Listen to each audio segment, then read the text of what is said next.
Muito boa tarde, está no ar o consultório do Porto Canal, seja muito bem-vindo. Este é o nosso programa de saúde. De acordo com a Sociedade Portuguesa de Oftalmologia, os erros refrativos são a principal causa de diminuição da visão. Esta condição óptica só é ultrapassada com a utilização de óculos, lentes de contacto ou a realização da cirurgia. Vamos hoje debruçar-nos sobre este problema da visão. Mais concretamente, vamos falar de astigmatismo. É meu convidado o Dr. José Lemos, é oftalmologista. Bem-vindo, Sr. Doutor. Muito obrigada por estar connosco aqui no consultório. Boa tarde. Antes de darmos início então a esta conversa, antes de começarmos a falar de astigmatismo, relembro os telespectadores que na segunda parte do programa podem participar em direto, colocar aqui dúvidas. Hoje a especialidade é Medicina Desportiva. Vou receber o Dr. Domingos Gomes. Conto então com a participação dos telespectadores. Devem ligar para o nosso número de telefone 22 953 8525 ou, se preferirem, podem escrever, colocar a questão então por escrito e enviá-la para consultório@portocanal.pt. Temos uma peça para ver. A primeira vacina experimental contra o vírus do ébola teve reação positiva. Esta vacina foi submetida a um ensaio clínico nos Estados Unidos. Foi testada com sucesso a primeira vacina experimental contra o vírus do ébola, submetida a um ensaio clínico nos Estados Unidos. Foi bem tolerada e desencadeou uma boa resposta imunitária. Contudo, ainda não está pronta para ser distribuída. Isto porque vão ser realizados mais ensaios clínicos com um maior número de pessoas para comprovar a eficácia da vacina. O instituto responsável pelos testes afirmou que vai também realizar ensaios clínicos na África Ocidental. O vírus do ébola, de acordo com o mais recente balanço da Organização Mundial da Saúde, já matou 5.689 pessoas, num total de quase 16.000 infectadas. A epidemia a mais grave desde a identificação do vírus em 1976 teve origem na Guiné-Conakry no final de dezembro de 2013. Vamos então agora dar início a esta primeira parte. Vamos falar de astigmatismo. Sr. Doutor, começo por lhe perguntar ou pedir que nos explique o que é que são então erros refrativos, para começar. Os erros refrativos do olho são erros que, como disse há bocado e muito bem, se corrigem com óculos, digamos assim.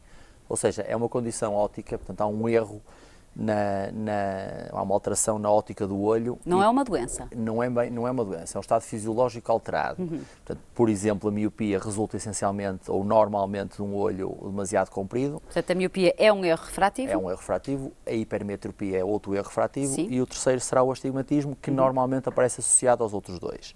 Isto é, o astigmatismo aparece normalmente como componente da miopia, podendo também aparecer em maior quantidade, mas também associado à miopia. Geralmente nunca aparece, pode aparecer sozinho, obviamente. O mal nunca vem só. Mais ou menos, Neste não caso. é bem assim. Portanto, no fundo, resultam de alterações ópticas, não é?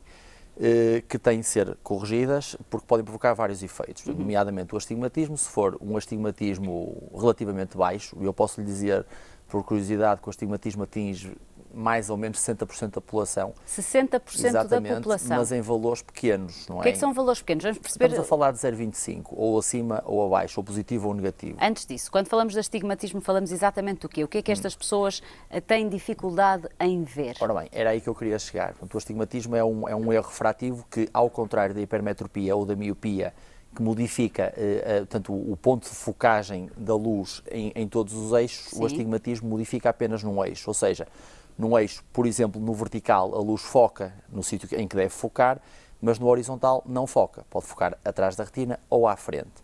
Isto resulta numa imagem desfocada, mas não como na miopia. Por exemplo, eu posso lhe dizer que uma miopia de uma dioptria permite uma visão boa, mais ou menos até a 1 metro de distância. O astigmatismo, obviamente, permite uma visão boa até uma distância bastante superior, mas sempre com uma imagem fantasma, porque num dos eixos a imagem está focada, no outro não está. Ora bem, o astigmatismo, como lhe ia dizer há bocadinho, pode-se apresentar de várias formas.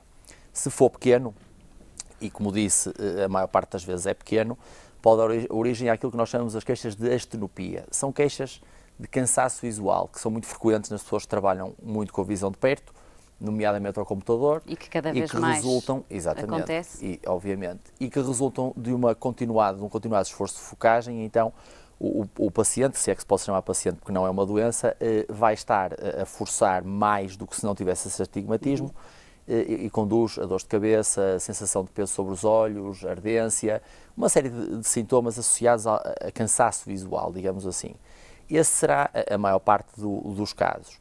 Depois temos o astigmatismo mais alto, os astigmatismos com 1,5, 2, por aí acima, não é? Que dependendo de ser verticais ou horizontais podem ter resultados diferentes. Há muita gente que com astigmatismos de 2 dioptrias na horizontal, que é um astigmatismo a favor da regra, já são termos demasiado técnicos. Até porque temos que perceber, para explicar lá em casa, as dioptrias é a forma de medição, podemos assim dizer? É, no fundo, a quantidade, entre aspas, de lente que temos que pôr à frente do olho do doente para corrigir o erro refrativo, não é? Pronto, estes astigmatismos altos, como eu estava a dizer... Alto é a partir de que dioptrias? Eu diria que depende das pessoas, mas 1,5 para 2, 3, por aí acima já são astigmatismos que têm importância visual, sobretudo à noite, porque à noite a pupila dilata mais, ao dilatar, além disso a imagem tem menos contraste, e isso faz com que o erro refrativo se torne mais notório. Essas pessoas têm mais confusão, por exemplo, a guiar à noite, não é?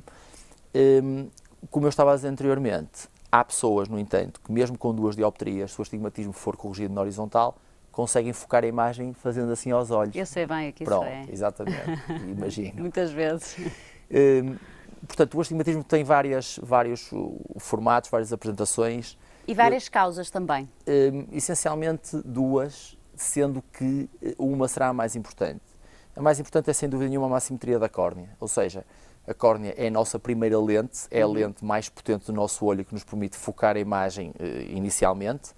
A outra lente é o cristalino, que permite a acomodação e a focagem da imagem ao perto, isso é outra discussão.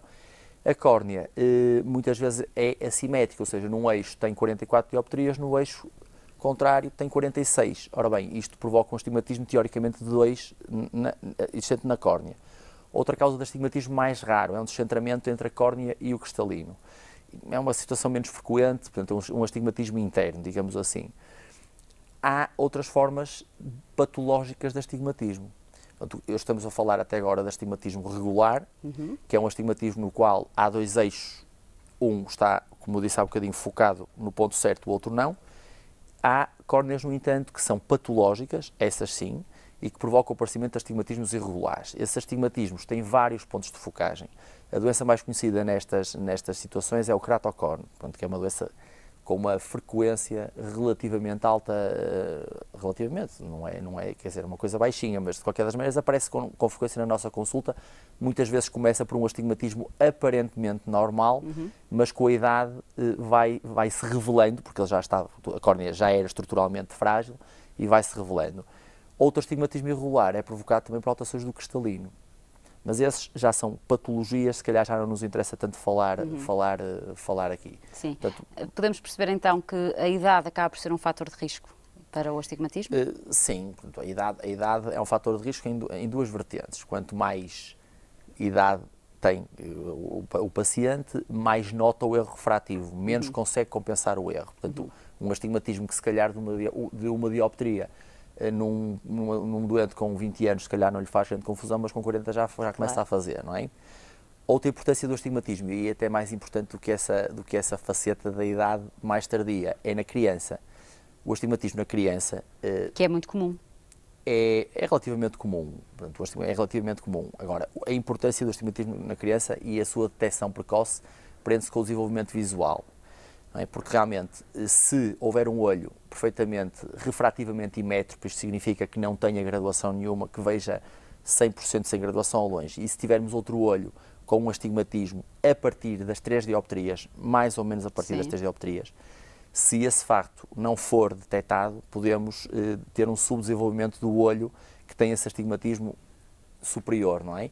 Até às duas... compensação? Não, o cérebro, portanto, o nosso desenvolvimento visual faz-se até mais ou menos aos 10 anos, e o que acontece é que como há um olho que vê muito bem e o outro olho que não vê bem, o cérebro começa-se a concentrar apenas no olho que vê bem e esquece o outro. Portanto, e daí a importância da detecção precoce também deste astigmatismo. Isto é pior com outros erros refrativos, nomeadamente com a hipermetropia, não é? E por isso é que as crianças, hoje em dia já se vê menos esse tipo de situação, mas as crianças devem ter uma avaliação do ponto de vista oftalmológico por volta dos 4 anos, mesmo que não se note alteração nenhuma evidente, não é? Até porque muitas vezes as crianças não se queixam, não se apercebem. Exatamente, um olho compensa o outro, claro. Acaba por ver só por um olho e quando se vem a descobrir às vezes já é tarde demais, não é? E sabemos que quanto mais cedo for diagnosticado este problema, melhor. Mas eu considero que se não houver evidência de alteração nenhuma, acho que os 4 anos que é uma idade perfeitamente razoável, aceitável. Sr. Doutor, sei que também há uma questão aqui de hereditariedade. Ou seja, podemos atribuir a este astigmatismo quase uma herança...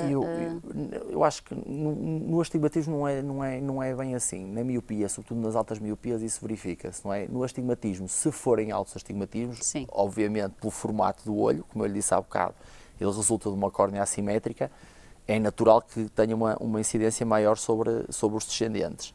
Agora, a maior parte deles, como lhe expliquei, quando são baixinhos, são situações ocasionais e que resultam os baixos que têm necessidade de ser corrigida daquilo que eu lhe disse. Cada vez nós exercitarmos ou fazermos mais trabalho de perto, portanto, cada vez cansamos mais os olhos, cada vez notamos mais estas pequenas alterações, não é? Mas pais que sofrem de astigmatismo não devem estar mais atentos aos olhos dos filhos? Sim, obviamente, claro que sim. Se um astigmatismo for relativamente alto, não é? Sem dúvida. Idealmente, então, deveria diagnosticar-se na infância, nem sempre acontece. Como é que é feito este diagnóstico? O diagnóstico é feito por um exame oftalmológico normal. É ir à consulta de um oftalmologista, onde é avaliada a refração do olho. De que forma? Normalmente já entramos aí no panorama técnico, digamos. Com 4 anos as crianças já colaboram bastante bem. Até acham graça, se calhar, àqueles óculos. Exatamente. Permite-nos fazer uma avaliação refrativa, portanto, ver a refração subjetiva do olho, ou aliás, ou objetiva, e depois corrigir essa refração se for necessário, não é? Realmente, se a criança vir bem, não há necessidade de utilização de óculos. Se realmente notarmos que há um astigmatismo importante e, sobretudo, se notarmos que esse astigmatismo é diferente num olho e noutro, ou seja, muito maior num olho do que noutro, aí a correção impõe-se. O que é mais comum a acontecer? É normal o astigmatismo andar a par nos dois olhos, digamos assim? É normal o astigmatismo andar a par, ou ter uma variação de uma dioptria até uma dioptria de variação entre um e outro não tem grande significado. No caso das crianças, então, o tratamento, entre aspas, vai passar pela utilização de óculos. Exatamente. Estes óculos vão fazer o quê? Vão permitir que a imagem foque no ponto correto da retina. Mas estão a tratar os óculos, ou os olhos, peço desculpa ou não? Estão a tratar os olhos, mas não estão a tratar o astigmatismo. Certo. Okay? Estão a tratar os olhos na perspectiva de permitirem um bom desenvolvimento visual dos dois olhos. Como digo, o maior risco é nós não detectarmos a tempo e temos uma assimetria de desenvolvimento. Nesse aspecto, estão a tratar a visão, não é? Agora, o astigmatismo não é tratável. O astigmatismo é tratável cirurgicamente só, não é? Certo. Portanto, este astigmatismo tem tendência a crescer. Depende dos astigmatismos. Se for um astigmatismo positivo, eles normalmente mantêm-se estáveis. Se for positivo, geralmente com o tempo tende a tornar-se algo negativo. Se for misto, tende a melhorar um bocadinho. Quer dizer, varia de situação para situação. No caso das crianças, então, os óculos são os mais indicados. Para quem são indicadas as lentes de contacto, doutor? Ora bem, as lentes de contacto basicamente são indicadas para aquelas pessoas que não gostam de usar óculos ou que têm uma atividade que mas não as crianças, permite, as crianças não é aconselhável. Na minha opinião, não. Até porque é preciso uma certa responsabilidade, digamos assim, para usar as lentes. Eu diria que de condições gerais, em situações gerais não particulares, as crianças e já não serão crianças, só a partir dos 12, 13 anos, quando já têm alguma capacidade de compreender os riscos que correm, é que deveriam usar qualquer tipo de lente de contacto. Aqui, a lente de contacto ainda nos traz outro problema, não é? Porque a lente de contacto pode corrigir variavelmente o astigmatismo, isto é, como eu lhe expliquei há um bocadinho, mais uma vez, o astigmatismo depende de um erro refrativo apenas num eixo. Portanto, a lente que nós colocamos nos óculos é colocada ou a 90 graus, ou a 70, ou a 180, dependendo do astigmatismo que existe, não é? Ora, nos óculos isso não faz diferença. Porquê? Porque a lente está permanentemente estável e segura.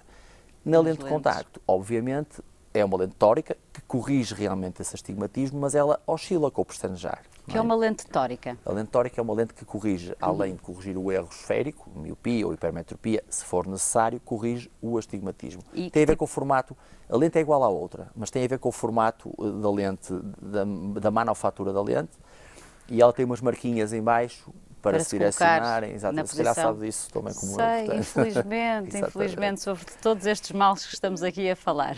Pronto, e então o que é que se passa? Ao pestanejar, a lente oscila. É lógico que ela, pelo seu formato, tem tendência a voltar ao alinhamento desejado. É isso que se deseja, pelo menos. Ora, só que há olhos nos quais este voltar ao alinhamento não é tão rápido como isso. Muitas vezes... então eu sou dessas que têm esses olhos, e porquê? As pessoas, pelo formato do próprio olho, a lente desloca-se, ao deslocar o astigmatismo fica corrigido no eixo errado. E às vezes é preciso pestanejar o olho e até ir lá com o dedo mexer um bocadinho para colocar a lente no sítio. Ora bem, isto é a face negativa das lentes de contacto de correção do astigmatismo. Há outras lentes que corrigem o astigmatismo e essas de forma mais eficaz, mas mais confortáveis, que são as semi-rígidas, não é? São lentes rígidas que, no Quando fundo, diz desconfortáveis, elas de facto... Desconfortáveis no início do uso. Portanto, é uma questão de hábito. É uma questão de hábito, porque no futuro, em termos de tolerância à lente de contacto, até são melhores do que as outras, porque as lentes moles têm tendência, com o tempo, a criar algumas reações alérgicas do próprio olho e a lente semi-rígida não. Agora, no início realmente custa bastante mais, não é? Essas lentes vão dar um formato novo à córnea, portanto, automaticamente regularizam a córnea, portanto, aí a correção do astigmatismo é feita naturalmente, não é? O paciente tem algum poder de decisão nesta escolha, óculos, lentes rígidas, semi-rígidas? Obviamente que o paciente é que decide. Isso, a nossa função é aconselhá-lo da melhor maneira e explicar-lhe os prós e os contras de cada uma das situações. Agora, quem decide é o paciente. Claro. Não só nessas situações, mas em quase todas, exatamente. Em todas. Existem pessoas que não podem usar lentes de contacto? Existem pessoas que fazem alergia, por exemplo, às mesmas, e pessoas que têm o olho muito seco ou que trabalham em ambientes com ar muito seco, ar-condicionado, etc., que realmente seca a lente de contacto. Não é que não possa, mas torna-se mais difícil. Tem que colocar soluções lubrificantes mais frequentemente, quer dizer, não são tão confortáveis como os óculos, não é? Mas em termos de utilização de lentes de contacto, tem mais a ver com a tolerância da pessoa do que propriamente com contraindicações. Obviamente, se houver pessoas que ao fim de meio ano tenham alguma resposta negativa do olho, nomeadamente em termos de neovascularização límbica, que se no fundo a lente de contacto, ao diminuir a oxigenação do olho, favorece o aparecimento de pequenos vasos sanguíneos na zona do limbo, e se isso acontecer, pode haver indicação para digamos, a suspensão das lentes de contacto. No entanto, isso hoje em dia é cada vez mais raro, porque os materiais do qual é feita a lente de contacto são cada vez mais transmissores de oxigênio. E se realmente o paciente tiver alguns cuidados e andar aquelas 8 a 10 horas com a lente de contacto e descansar ao fim de semana, por exemplo, quando ficar em casa, quer dizer, se tiver esses cuidados, não tem esses problemas. Isso é importante, é uma mensagem que eu julgo ser muito importante passar, e vou pedir-lhe que nos diga então que cuidados devem ter as pessoas que utilizam lentes de contacto, e enumerou muito bem, até por uma questão do tal oxigênio que os nossos olhos necessitam. Eu há pouco falei de responsabilidade e julgo que é a palavra indicada, porque de facto ainda existem muitas pessoas que dormem com as lentes, que não usam os líquidos adequados. Assim, isto pode trazer mais tarde consequências. Mas claramente, a pior consequência da utilização de uma lente de contacto de forma errada é fazer uma infecção corneana, que tem um efeito potencialmente devastador, não é? Porque realmente há um bocado essa cultura e comparando isto, por exemplo, com a cirurgia, há um bocado uma cultura de responsabilização ou de não ligar muito aos riscos que se corre com a utilização de lentes de contacto. E se nós formos a verificar, esses riscos são tão mais altos do que aqueles que se correm com a realização de uma cirurgia, não é? Portanto, as pessoas têm muito medo, muitas vezes, das cirurgias, mas depois facilitam imenso na utilização de lentes de contacto. E realmente, se fizerem uma infecção corneana, fazem um microabscesso corneano, que pode ter solução, a maior parte deles, felizmente, tem solução fácil, mas que normalmente deixam uma cicatriz na córnea. Essa cicatriz revela-se como um leucoma, que é uma névoa. Se essa névoa for central e ficar à frente da pupila, a visão pode ficar afetada definitivamente. Não é? Portanto, podemos nomear aqui alguns cuidados a ter com as lentes? lentes? Os cuidados a ter é realmente o que eu aconselho os meus doentes a fazer, é usar o menos possível das lentes de contacto. Usar seja, fora de casa, sim senhora, em casa, chegar a casa, colocar os óculos. Tirar, colocar os óculos, andar sem lentes para permitir uma boa oxigenação dos olhos, fazer uma boa desinfecção. Se possível, usar lentes de contacto diárias, porque realmente são as melhores em termos de saúde, são esterilizadas sempre, não é? Portanto, são sempre novas. São sempre novas. Claro. As outras, pronto, tem que ter os cuidados da desinfecção, etc, etc. Portanto, fazendo isso, não teremos potencialmente esses problemas. Agora, dormir com as lentes de contacto, não desinfetar. Algumas pessoas, como se calhar conhece, que estão com os olhos secos e pegam na lente de contacto e passam na língua. Exatamente. Quer dizer, isso aí. Doutor, às vezes num SOS, numa situação de emergência. Mas corre-se um risco grande de uma infecção, não é? Obviamente. Infecção, não é? Cuidados então a ter também são mensagens que devemos passar aos telespectadores. Vamos então finalmente falar da cirurgia, que acaba por ser. É assim, a cirurgia, a obviamente. Solução. A solução. Exatamente, é a solução definitiva para a correção do astigmatismo, tal como qualquer outro erro refrativo, não é? A cirurgia tem os seus protocolos e tem as suas limitações. Essencialmente, eu diria que nós raramente, muito raramente, operamos uma pessoa que não tenha mais de 22 anos. Já temos protocolo internacional, é o que está acordado, digamos assim. Isso porquê? Normalmente porque até aos 21 anos é considerado um olho em crescimento, não é? Eu diria que nós hoje em dia fazemos pontualmente cirurgias em pacientes de 18, 19 anos, por exemplo, aqueles pacientes que querem seguir a carreira militar ou que querem ir para a polícia que não têm condições visuais, porque hoje em dia é exigido uma visão sem correção acima de 5 décimos.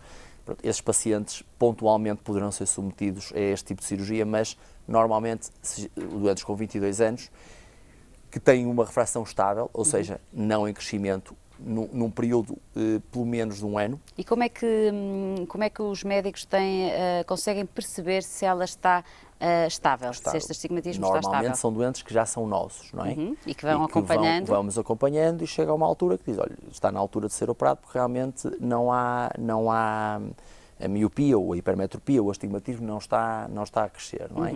Pronto, uma cirurgia muito simples.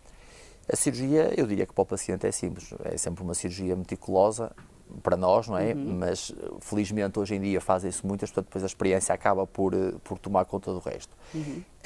O astigmatismo tem algumas vantagens em relação, por exemplo, a uma miopia ou uma hipermetropia, porque no astigmatismo nós vamos conseguir dar um formato à córnea mais simétrico, não é? Como eu lhe expliquei, há aquele erro de meridianos e no fundo, imagine, temos um meridiano de 44 dioptrias e outro de 46 e nós vamos ou aplanar o de 46 ou encurvar o de 44, no fundo, para a córnea ter todas as 44 dioptrias. Fica uma córnea com uma qualidade de visão superior. É óbvio que aqui a dificuldade está na correção correta do astigmatismo. Nós temos que alinhar o olho, marcar o olho, de forma, porque muitas vezes quando o doente está de pé, o eixo a 180 é horizontal, mas quando o doente se deita, muitas vezes há uma ciclotorção do olho, que faz parte do nosso organismo e o olho altera, o eixo fica fora do sítio. Então nós temos que o realinhar para que o astigmatismo seja corrigido no eixo certo. Essencialmente, eu estou a falar da cirurgia corneana, que é, para a correção dos astigmatismos, aquela que mais se realiza, claramente, não é? Como é que é feita? Pode ser feita ou por LASIK ou por PRK. O LASIK consiste numa criação de um folheto corneano com cerca de 100 micras, 120 micras de espessura, que nós levantamos e depois vamos fazer o laser sobre o estroma corneano, fazendo uma ablação de tecido exatamente para dar o formato à córnea que nós queremos final com a perspectiva de corrigir o astigmatismo ou a miopia, o que o doente tiver. Depois lavamos muito bem a superfície estromal e voltamos a recolocar o lentículo na sua posição inicial. Hoje em dia este lentículo, nos melhores centros, é realizado também por laser. Nos outros é realizado com microceratótomo mecânico, com uma lâmina que vai fazer um corte superficial na córnea. Em todo este processo, que demora 8 minutos a fazer a cada olho, o paciente não sente dor rigorosamente nenhuma. Está anestesiado o olho? O olho está completamente anestesiado. É lógico que é uma anestesia local, portanto, sente mexer, sente eventualmente uma comichão quando a lâmina está a cortar. No caso da lâmina, no caso do laser, não sente rigorosamente nada. Não dói. E pode sentir uma pressão sobre o olho, que é de um anel de vácuo que nós colocamos para segurar o olho, digamos assim. Pós-operatório? O pós-operatório do LASIK, estando a falar de LASIK, é muito rápido, portanto, No dia da cirurgia o paciente fica com algumas picadelas, alguma ardência, alguma fotofobia. Mas já vê? Já pode ir... A visão ainda é um pouco turva e não pode ir sozinho, obviamente tem que ir acompanhado. Depois, portanto, durante o dia a visão fica assim um pouco turva, à noite começa a melhorar, isto se for para de manhã, obviamente. Mas eu diria que a melhoria franca é depois de um bom sono, no dia seguinte, e no dia seguinte acorda, abre os olhos tudo. E vê tudo? Sim, praticamente tudo. Isso é um sonho. É. Para quem vê mal. E estamos a falar do LASIK. Certo, nos pacientes que não podem fazer LASIK. Imagine que tenha um paciente com uma córnea normal, um formato normal, uma córnea não patológica, mas é uma córnea fina. Nós, para poupar tecido, fazemos uma ablação de superfície, isto é, em vez de fazer o corte superficial, retiramos o epitélio corneano e o laser é feito imediatamente por baixo do epitélio corneano. Isto requer portanto, um pós-operatório bastante mais doloroso, claro. Muito mais doloroso. Eu diria que os 2-3 primeiros dias são muito desagradáveis, sobretudo os primeiros 2. E o tempo da cirurgia em si também é igual, à volta de 8 minutos também. É lógico que o paciente fica com uma medicação que ajuda a tolerar as dores e a fotofobia, mas a maior parte das vezes está fechado dentro de um quarto dos 2 dias. Porquê? Porque é necessário esperar que o epitélio corneano cresça naturalmente e ele demora cerca de 3 a 4 dias a crescer. Ao fim do segundo dia a coisa começa a melhorar, a visão também começa a melhorar. Ao fim do quarto dia retiramos uma lente de contacto, colocamos para proteger a ferida operatória e depois daí para a frente as melhorias são francas, sendo que o resultado final é igual ou até ligeiramente superior ao LASIK. Mas estamos a falar do resultado final ao fim de 15 dias. Quem é que não pode ser submetido a estas cirurgias, quer uma quer outra, Sr. Doutor? Quem tiver, por exemplo, uma córnea patológica ou com suspeitas de patologia. Por exemplo, uma córnea na qual nós suspeitamos de um queratocone ou realmente uma fragilidade que possa, no fundo, após a cirurgia, por estarmos a retirar tecido ou por estarmos a cortar tecido, possa fragilizar ainda mais a córnea. Não é? Tirando isso, a maior parte dos doentes com estes problemas podem então resolver os seus problemas com este tipo de cirurgia. Muito bem. E para quem não puder, há outras. Não é? Para quem não puder, há outras. Nomeadamente, já não digo no campo da cirurgia corneana, mas no campo da cirurgia intraocular, a correção feita com lentes fárquicas que são colocadas dentro do olho, exatamente para corrigir pela parte de dentro o erro refrativo que existe. E nessas temos uma gama de correções que poderá ir até às 30 dioptrias de miopia. Tudo isto, obviamente, é feito com excelência no Instituto CUF? Claro. É a recomendação que deixamos. Apostamos nisso sempre, não é? Dr. José Lemos, muito obrigada por ter estado connosco neste consultório. Vamos então fechar esta primeira parte, até porque já tenho aqui em estúdio o Dr. Domingos Gomes pronto para entrar e responder às suas questões. Por isso mesmo, conto consigo nesta segunda parte. Até já.